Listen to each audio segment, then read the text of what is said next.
There is a great disturbance in the Force. If he could be turned, he would become a powerful ally.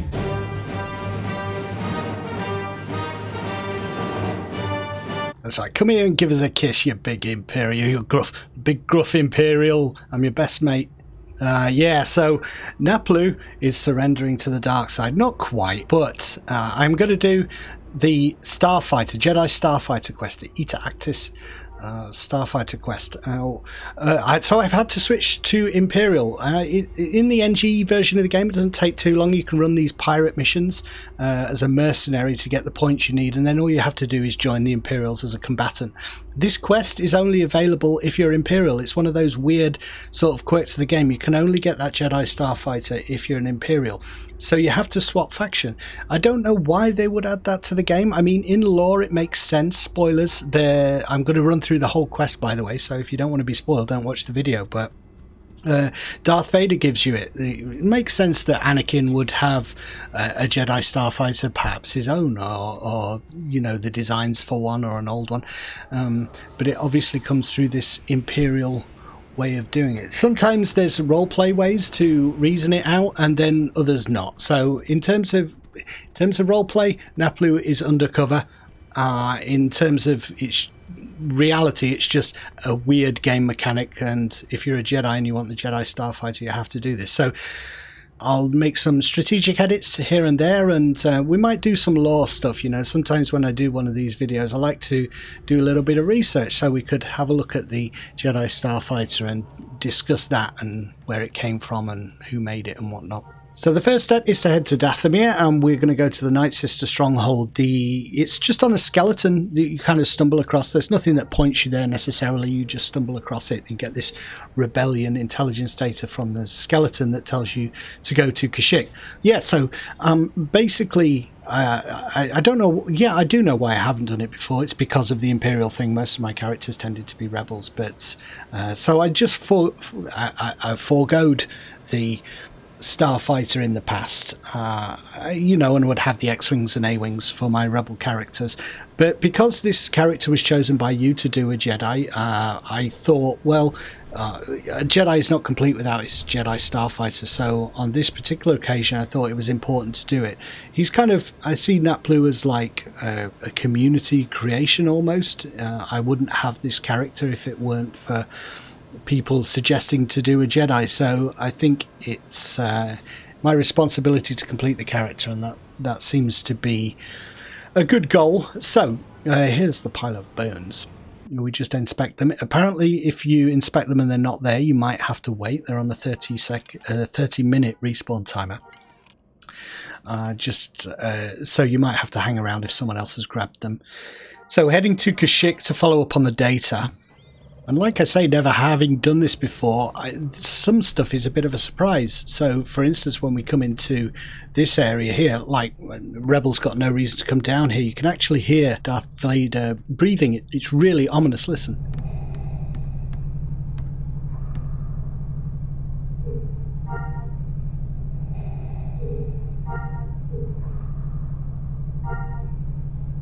They're quite intimidating, isn't it? I like the idea that Darth Vader's breathing is piped through the speaker system of Imperial facilities across the galaxy to intimidate the staff into working hard for the Sith. Yeah, so the first thing is Krieg inspects the data, and it kind of suggests that there's this rebel possibility that there's a rebel attack amassing. So the first thing you have to do is go and get an ATST that he's requisitioned and help it back to base. Unfortunately, it's a really boring escort quest, and you can't move very far away from the ATST, and it walks incredibly slowly, like it's going through mechanical sludge or something like that. And so that's a bit annoying. You get periodically attacked by rebels, but they're not particularly powerful. You can do this quest quite early on. You don't have to be 90 to be able to do this. So they're just a nuisance really, and sometimes they get stuck on environment and you can't quite get them. But, you know, so while that's all going on, this is the kind of laborious part of the quest. Escort quests, why do they put them in games? And they're a big part of space as well. It's just really boring. So I thought that at this point we could do a little bit of research into the Jedi Starfighter, find out a little bit about it, educate myself, and maybe educate you at the same time while we get attacked by rebels periodically. So the Eta 2 Actis class interceptor, also known as the Jedi Interceptor or Jedi Starfighter, due to its extensive use by Jedi pilots, was a Republic starfighter used late in the Clone Wars that shared design elements with the Republic's Delta 7 and Delta 7B starfighters, as well as the TIE fighters of the Galactic Empire. The Galactic Alliance would later come to utilize a successor of the Eta 5 Interceptor. Oh, that's interesting. So I hadn't realized, I'm being really thick, the wings at the end of the Starfighter are the kind of them casting back from the TIE fighter to the prequel era, wasn't it? So this is like the precursor to the TIE fighter. Ah, that's interesting. So that's the reasoning behind why Imperials get this option in the game rather than Rebels, because it's linked to the TIE fighter. That makes sense. I wonder how many people in the comments will be like, stop the video before I get to this point and tell me that. It happens quite a lot. Watch 30 seconds then comment. At 5.47 meters in length, the Eta 2 was significantly shorter than the already diminutive Delta 7. The new fighter's mass was further reduced by removing much of the forward space frame, leaving the front of the ship in a forked shape. Like its predecessor, it was also too small to hold onboard hyperdrive. Oh, okay. So we didn't see that in the films, did we? But we see Obi-Wan in the earlier version. Yes, that hyperspace ring. Like it's, yeah. Because of this, the Eta 2 had to rely on carrier vessels or Silure 45 hyperdrive modules. Yeah, the space ring. Wow, it's easier. However, the Actis did have a full astromech droid socket instead of a truncated unit, as seen in the early models of the Ether Sprite starfighters. Yeah, that's one thing that I don't like, the chatter of the R2 units, but I'll make that sacrifice for using the Jedi Starfighter. Like the simultaneously developed Art 170 and Alpha 3 Nimbus class V-wing starfighters, the Eta 2 incorporated S-foils to radiate excess engine heat in the thick of combat, reducing the likelihood of damage to the craft. It's amazing the kind of background they put, you know, a bunch of designers. That looks cool. Stick a fin on the end. Why? Generate heat. It gets hot, you know, it needs to cool off, doesn't it? Yeah, that's cool. Occasionally, though, not always, the lifting panels were open during normal flight to further reduce stress on the engine. Such a design element carried with it certain flaws. However, the area of the hull was lightly armoured and extremely vulnerable to laser fire and buzz droid damage. Yeah, because that happened in the film, and anything that happens in the film becomes really, really important in the lore, doesn't it? This design element would be carried on through the radiator panels of later TIE fighters, which, unlike the Eta 2's foils, were locked in static positions but essentially served the same purpose. Thanks mostly to the fact that its development occurred in the midst of a galactic war, the Eta 2 had more firepower at its disposal than the Delta 7 and Delta 7B. I don't think they were armed. I remember reading something that they weren't armed. Maybe they could be, but Obi-Wan didn't seem to have any guns, did he? 2 large laser cannons and 2 ion cannons on each ship, really? While the size of its guns provided it with respectable firepower, the fighter's limited power systems restricted its ability to fire continuously. Haha, I'm going to get around that. I got components. Wraith Sienna's twin ion engine design allowed the Eta 2 to achieve a maximum acceleration of 5,200 G. Unlike the Delta 7 and Delta 7B, the standard Eta 2 was not equipped with shields, as Sienna reasoned that agility and speed were its best defense. However, a later variant did include shields, as well as a slightly heavier armor and strong hull. Well, with these ships like this that have the small interceptor style fighters, you can't put all the big components in there. You have to kind of cut space here and there. So one of the ways that I do that is just to make sure I've got good shields and I get rid of the armor. So the inverse, in my version, I'm going to have shields but no armor. No, but this is the reason why it's good to read up, isn't it? Because I just never made that connection that this is the precursor to the TIE fighter. So I do feel educated. I don't know if you feel educated. What else have we got here?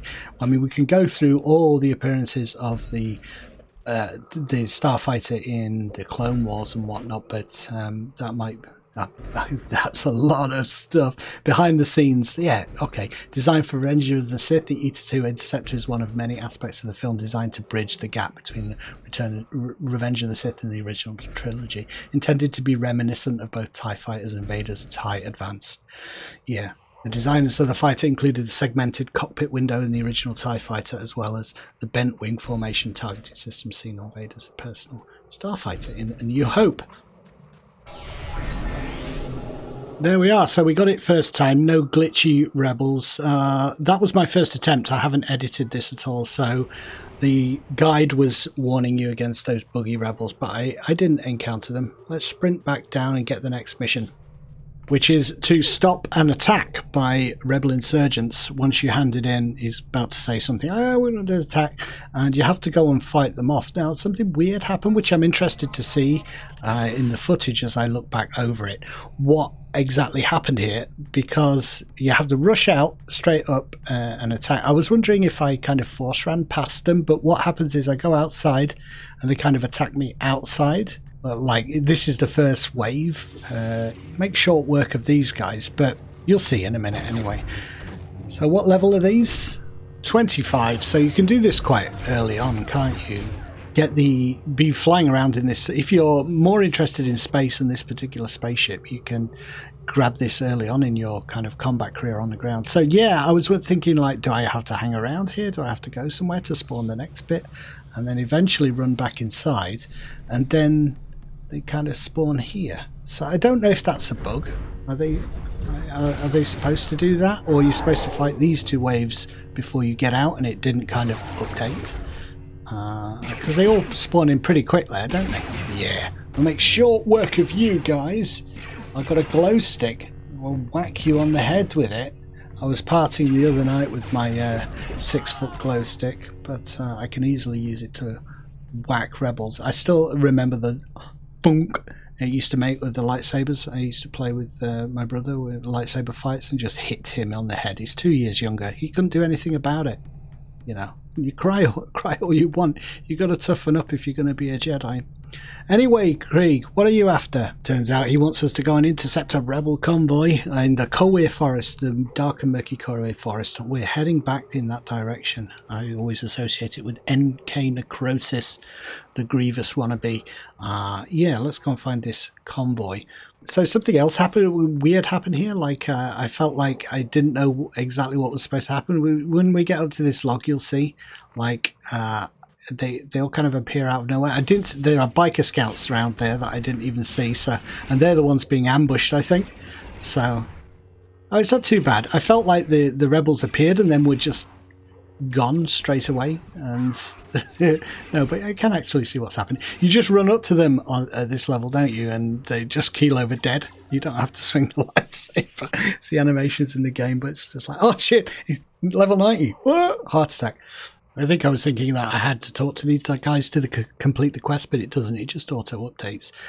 When you're creating videos, you want to create as smooth a video as possible. So when you don't know exactly what's happening, you kind of feel weird in the recording of it. But actually, sometimes it's fine. That's why I decided to do this one, edit this one rather than talk as the gameplay is happening, because it could be 60 minutes of mostly travel, and that's not very interesting for people. People think your editing is cheating somehow.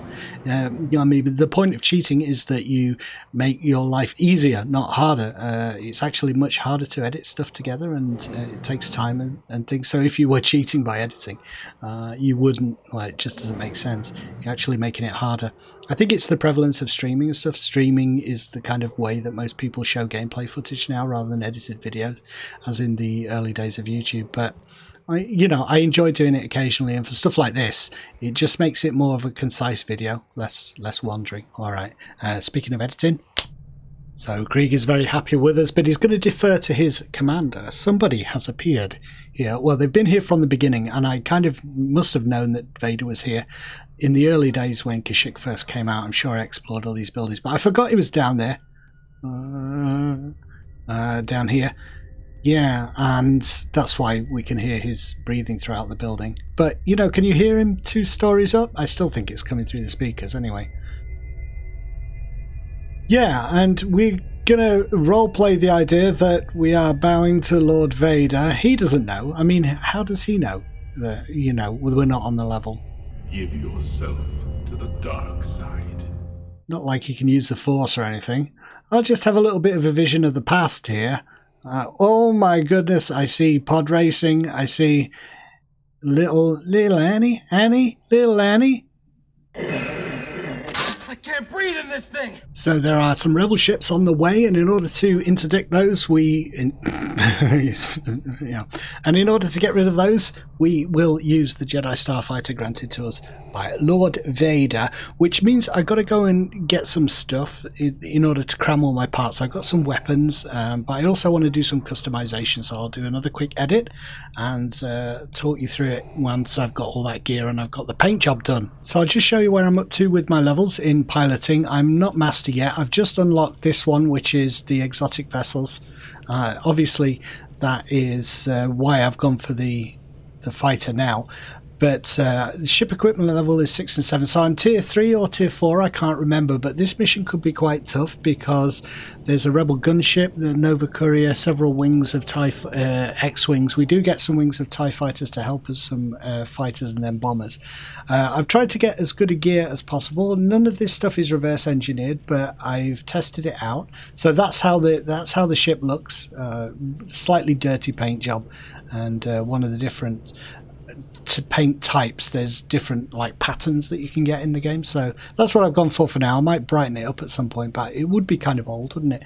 So the main reactor is just enough to get us by. Engine is okay at this level, 89 top speed.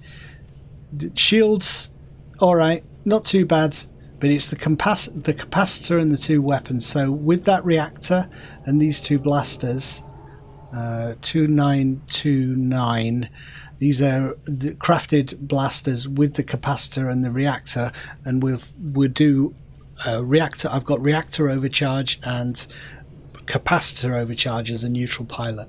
We should be able to fire continuously, so at least we've got that going for us. And the other thing is, we'll see how maneuverable this ship is and how dodgy it is. Hopefully that'll help us avoid stuff. So we'll take off to the Kashyyyk system and see if we can do this. So as I say, the rebel gunship is going to be the problem if we have any problems. First we have to do 2 waves of X-wings and see if we can do it. I'm going to do something unusual here. Sorry I can't put any music in. I get struck for copyright if I put Star Wars music and scoring a long sequence like this.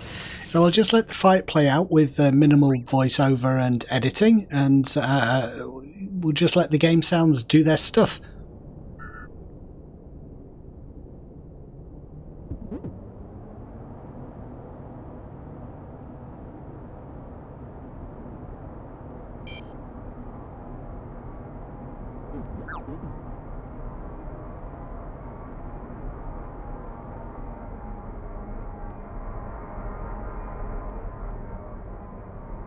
A good load of TIE fighters there. We're just waiting for the X-wings to spawn now. Actually, the quest itself took a while to spawn. So there are a couple of waits here. There we go.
So they don't seem too bad, do they? The continuous fire and the capacitor recharge is really important. I also have like the lasers on alternate mouse buttons, so I can kind of fire one, fire two, or fire both together by pressing them both down.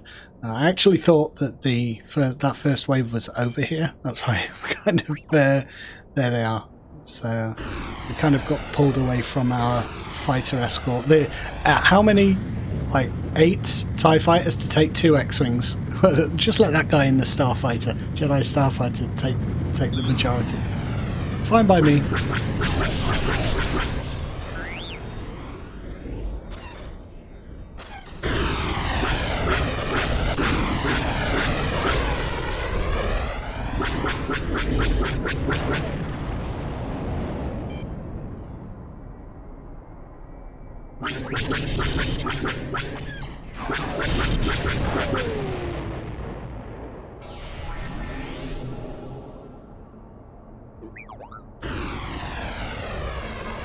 So stage 1 done. Now we have some bombers turning up for stage 2. I think it's... yeah, this is the gunship, isn't it? I thought there were 2 waves of X-Wings. No, it's 2 sets of fighter escorts. The first are fighters to help with the fighters, and now we have bombers to help with the capital ships. So gunship, Nova Cruiser, and 3 Gallifrey transports, but they don't fire back. Oh no, yeah, the bombers. See how quickly you forget this stuff. So I don't know at this stage how useful these are going to be. The difficulty with these transports and stuff is that you know, you have to fire at them from certain angles, and I hadn't done my research very well in that I know where to fire at an Imperial gunship, but I don't know where to fire at a Rebel gunship. I'm assuming it's kind of similar, but this is basically the idea is don't head straight on at them. Seems like the best thing to do. Let them go past and then come at them from behind and below. But you know, I really should have researched where the lasers are on the gunship, but oh well.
So the gunship has started spinning there, so that's going to make matters a lot more difficult. You really need to go in at a certain angle, like I parked behind him and he couldn't shoot me, but now, yeah.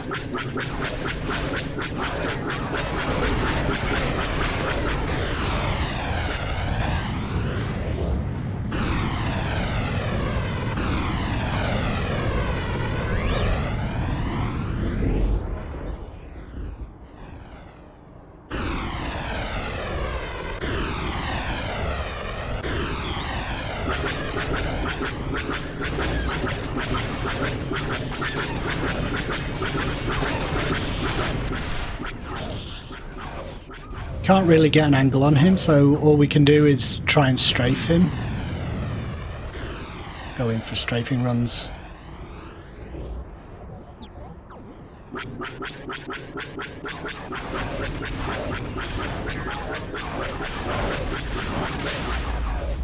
There you go.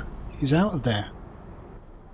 So not too bad at all, but something happens here that I did not expect. Friendly fire! So I don't know why these TIE fighters aggroed me. Well, I do. I mean, presumably my shots aggravated them. So there wouldn't be any fighters here if it weren't for these guys suddenly deciding. But it's kind of cool, isn't it? Maybe at this stage I've got my Starfighter. They were all decoys on the rebel ship. I didn't kill any rebels, and now I'm turning on the Imperials. Oh no, don't shoot the transports! Yeah, so it's just a case of mopping up the transports now. So I'll speed up the footage.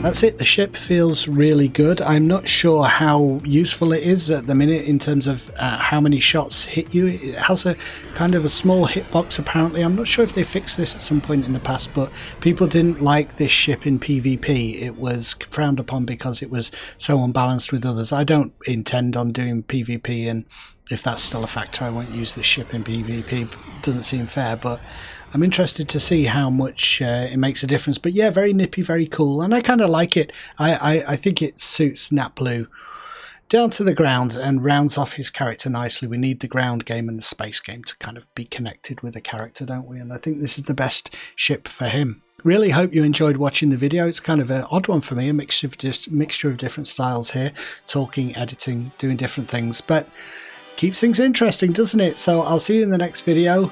Punch it!